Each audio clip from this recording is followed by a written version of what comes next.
नाशिक हे ऐतिहासिक, पौराणिक, सांस्कृतिक दृष्ट्या महत्त्वाचे शहर आहे. या शहराची ओळख ही ऐतिहासिक आणि धार्मिक नगरी म्हणून आहे. अशा या नाशिक शहराला हजारो वर्षाचा ऐतिहासिक ठेवा लाभला आहे. यातलाच एक अमूल्य ठेवा म्हणजे पंचवटी परिसरातील सीता गुफा. हे ठिकाण गोदावरी नदीच्या काठापासून अगदी पायी चालण्या इतकं आहे. या परिसरातील श्री काळाराम मंदिराशेजारी ही सीता गुफा आपल्याला बघायला मिळते.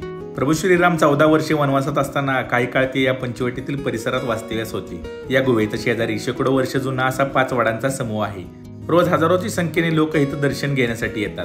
या गुहेत जाणारी वाट ही अरुंद व 7-8 फूट खाली जाते. त्यामुळे या वाटेने एका वेळी एकच जण जाऊ शकतो, तोही बसून.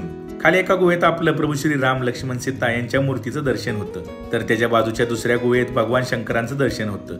या ठिकाणी महादेवाची पिंड आपल्याला बघायला मिळते. माता सीता याच ठिकाणी भगवान शंकरांची उपासना करायची. याच परिसरातून रावणाने माता सीतेचं अपहरण केलं होतं असं सांगितलं जातं. पूर्वी हा पंचवटीचा परिसर दंडकारण्याचा भाग होता.